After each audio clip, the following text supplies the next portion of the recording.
He's not saying that cut down your barriers, let's have free trade. He's saying even if you have free trade and if you have a deficit, if I have a deficit with you, I will then slap tariffs on you. If you're selling your product to the US market, then you will be impacted because of the tariff. Suppose I was exporting a shirt to the US, right? And that product got slapped with a 25% tariff, and my competitor, say in Bangladesh or Vietnam, is not given that same kind of tariff, then they are better off and they will take the market share. President Trump said that Indian economy is dead. And Rahul Gandhi, Congress leader and leader of opposition, he agreed with this apparent assessment and blamed the Modi government for the state of affairs.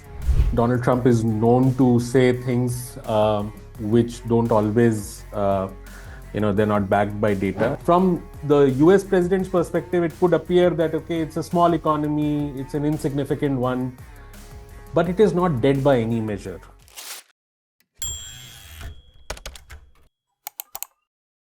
Hello and welcome to the Indian Express and to yet another episode of Explain on our official YouTube channel. I'm Charulata Biswas, and today I'm being joined by Udit Misra, who is a senior associate editor at the Indian Express. And today he will be simplifying things for us on US's tariffs on India. President Donald Trump has announced a 25% tariff on Indian imports along with a penalty for procuring military equipment and energy from Russia. And this has key consequences. Udit, my first question to you is, why is this making headlines now at this point in time? What has happened in the last couple of months since the announcement was first made?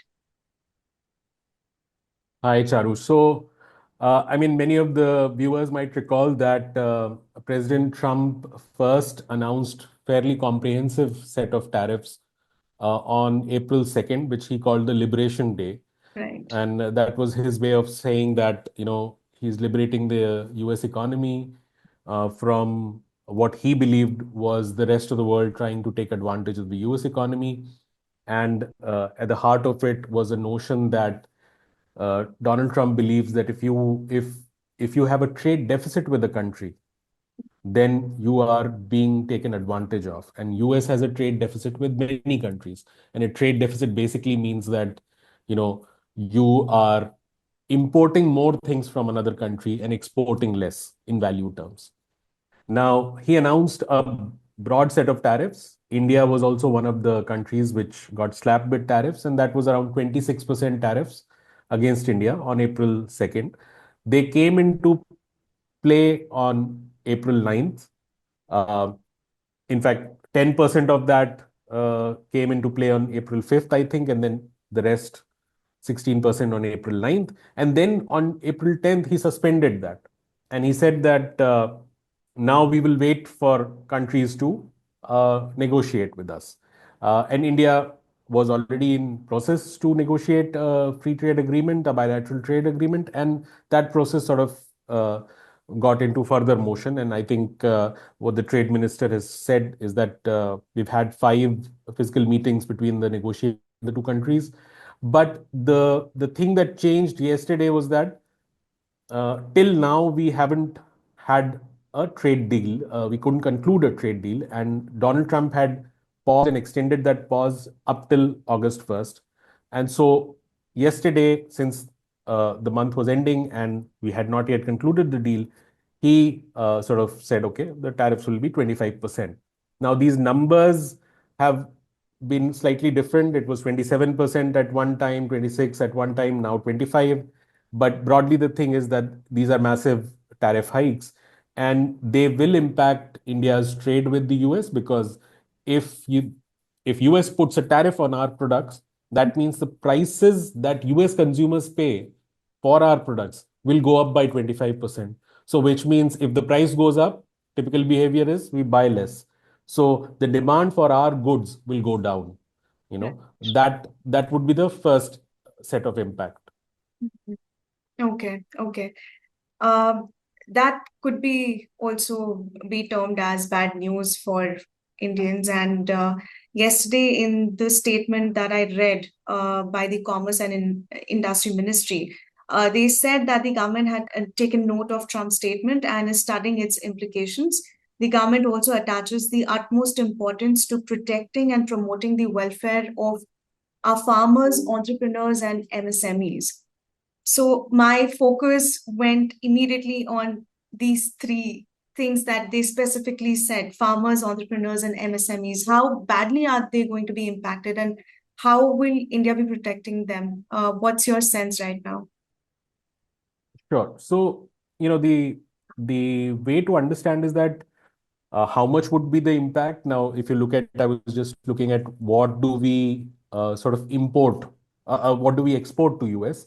The biggest things that we export are electrical equipment, pharmaceutical products, gems and jewelry, minerals, chemicals, textiles, carpets, and food articles like fish. Almost $2 billion of fish uh, we export. So all of these will be affected. Anybody who's involved in, if you're selling your product to the US market, then you will be impacted because of the tariff. Mm-hmm. But it will differ on two, three counts. One is how efficient you are to deal with this tariff, in the sense that suppose you are making a profit of 30%, can you take a hit of, 25% tariff and still continue to make a profit? Or were you already on a very thin margin and a 25% tariff totally blows you out of the water and you can't deal with that?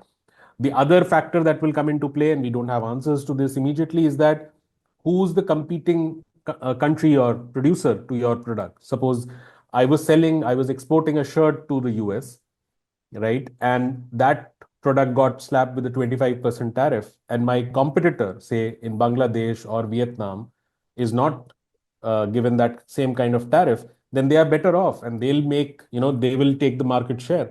So all those factors will also come into play. And that is where we'll have to figure out whether our competitors in different commodities that we export, what is happening to them. For example, US now has a trade deal with, say, a Vietnam. So wherever we are competing with Vietnam, we are likely to get hit more. But if US doesn't have a trade deal with, say, Bangladesh, then perhaps we will not be as affected because Bangladesh might also be on the receiving end.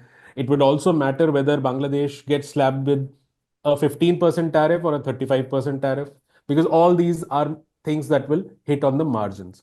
And now, as far as the bit you talked about, the farmers, MSMEs, and entrepreneurs, now there is both in domestic politics in this and a larger trade reality, that in the pre-Donald Trump world, where we had World Trade Organization rules, where we said that all countries of the world will trade, in those trade rules, there were some carve outs for poorer countries, for developing countries. Developing country farmers have smaller land holdings, are poorer themselves. They do not use as much technology. They do not use as much of fertilizers and chemical pesticides. And they don't have the kind of productivity gains that, say, a farmer in a developed country has. So many of these sectors were protected under WTO rules. But Donald Trump is not following WTO rules, which says that, okay, for the richer countries, okay, be a little tougher, on trade and be a little lax on trade rules for farmers in India. And he wants access to, farming products and all these. This is where domestic politics comes into play. As we've seen, so many episodes we've done on farmers, there's a lot of angst, in India about amongst the farmers. They are really struggling for a long period.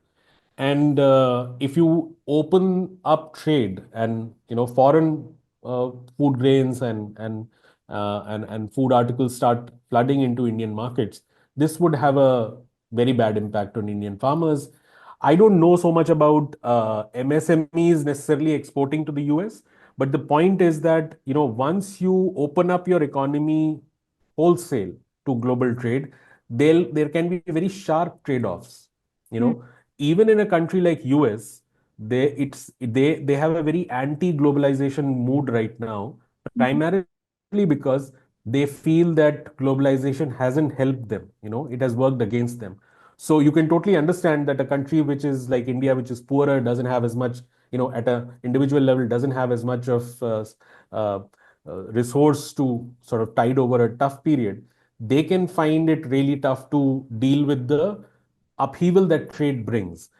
Trade may open up a new opportunity for somebody who was a farmer, but that period of 6 months or 5 years before that farmer becomes something else is very tough. Our governments may not have resources. So that's why I think the minister was also trying to assuage that anxiety amongst our sections, that because these are the sections which are farmers, MSMEs, um, who are actually been suffering as the economy, although it's been growing. These are sections that have been struggling. So I think that is the link between the two. Mm. So the point that you're trying to make is could be that Indian exporters are now at a clear disadvantage compared to counterparts in other emerging markets um, uh, when it comes to global competitors, especially in sectors like textiles, pharmaceuticals, and agriculture. Let me come to the last question. So, President Trump reportedly, and not reportedly, but he said that Indian economy is dead. And Rahul Gandhi, Congress leader and leader of opposition, he agreed with this apparent assessment and blamed the Modi government for the state of affairs. How seriously should we be taking this statement by Donald Trump, considering the kind of statements that he's made in the past earlier as well? Is Indian economy actually dead? Do you have any parameters to tell our viewers that maybe or maybe not this statement is not completely true? No, I mean, Donald Trump is known to say things which don't always, they're not backed by data. And the Indian economy is, by any measure you look at it, is either the fifth largest or the fourth largest or the third largest economy in the world. Um, Even if we consider ourselves to the fifth largest, we'll within a few years be the third largest. Um, we are, for that kind of size, we are around $4 trillion economy. For that size of an economy, we are the fastest growing big economy on the planet, and we have been that way for a while.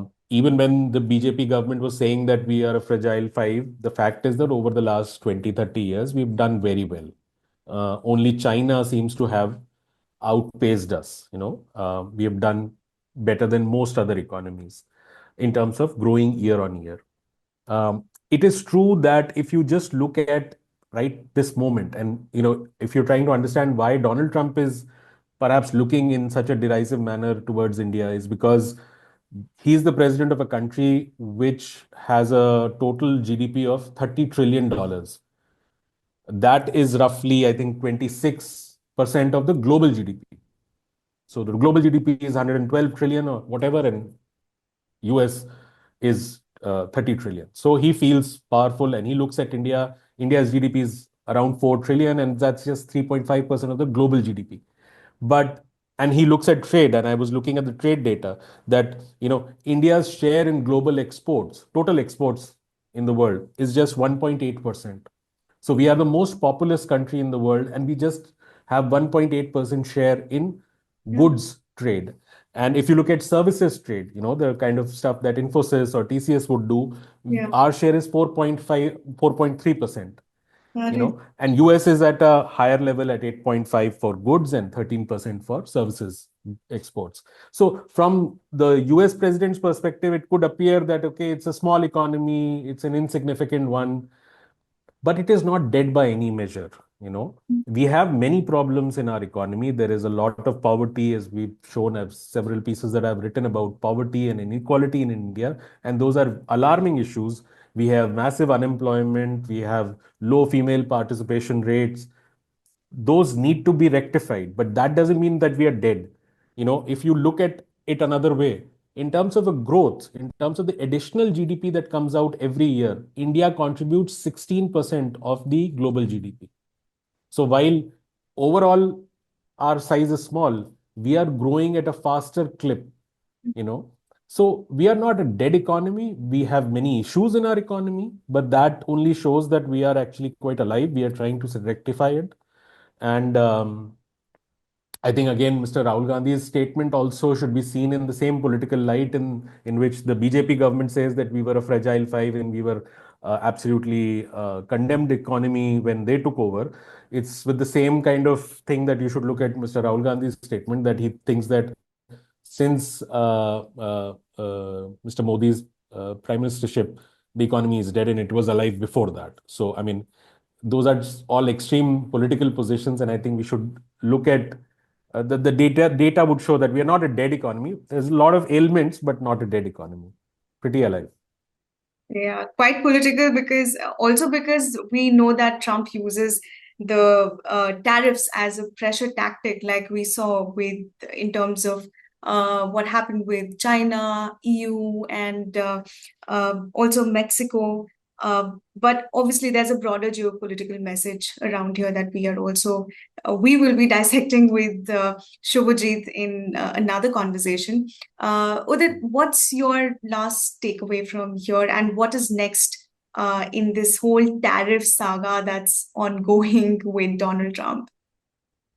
Yeah, so I mean, when the last few months, I spent a lot of time analyzing what are the underpinnings, why Donald Trump Hmm. is so hyper about tariffs. You know, he's been saying tariffs is the most beautiful word in the dictionary, and you have to understand what is his motive. He looks at trade deals, trade deficits as a negative, right? That's not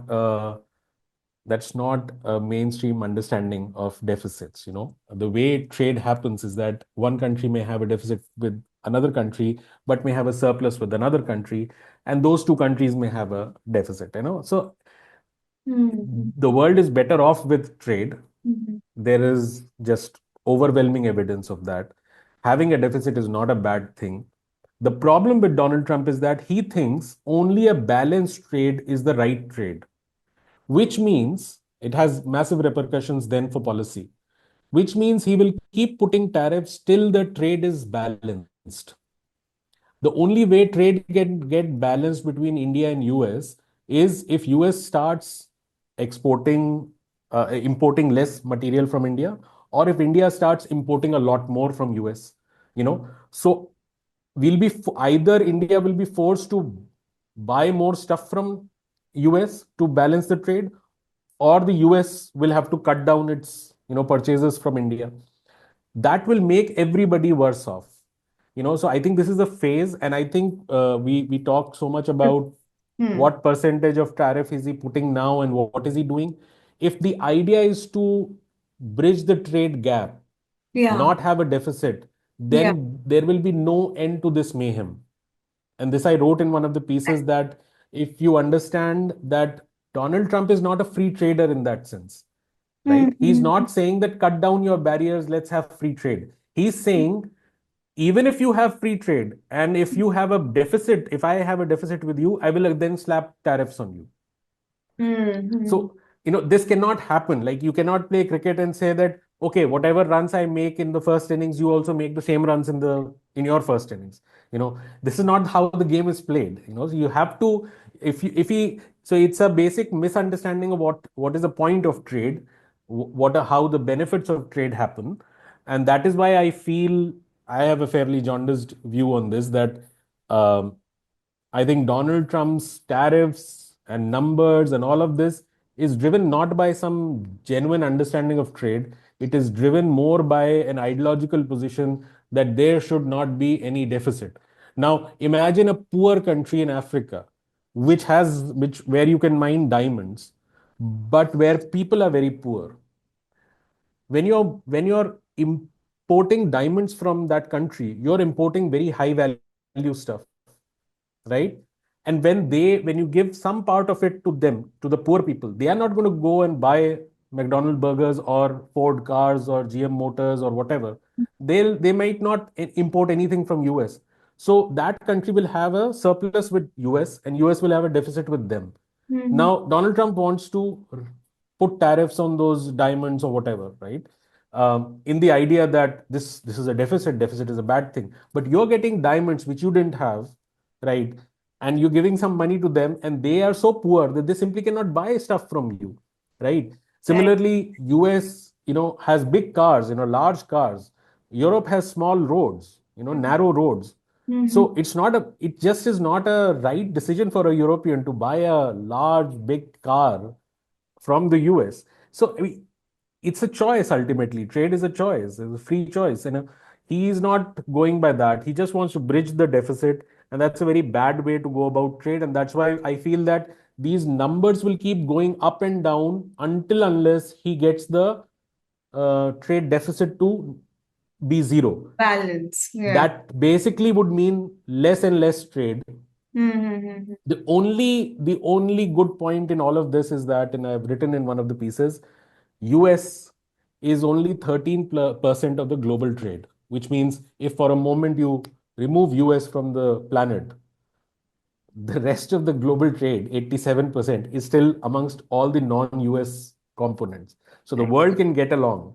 If all the leaders of the world got along and said, okay, you do whatever you want to do, you don't want to trade, don't trade. That way you will not have any deficit.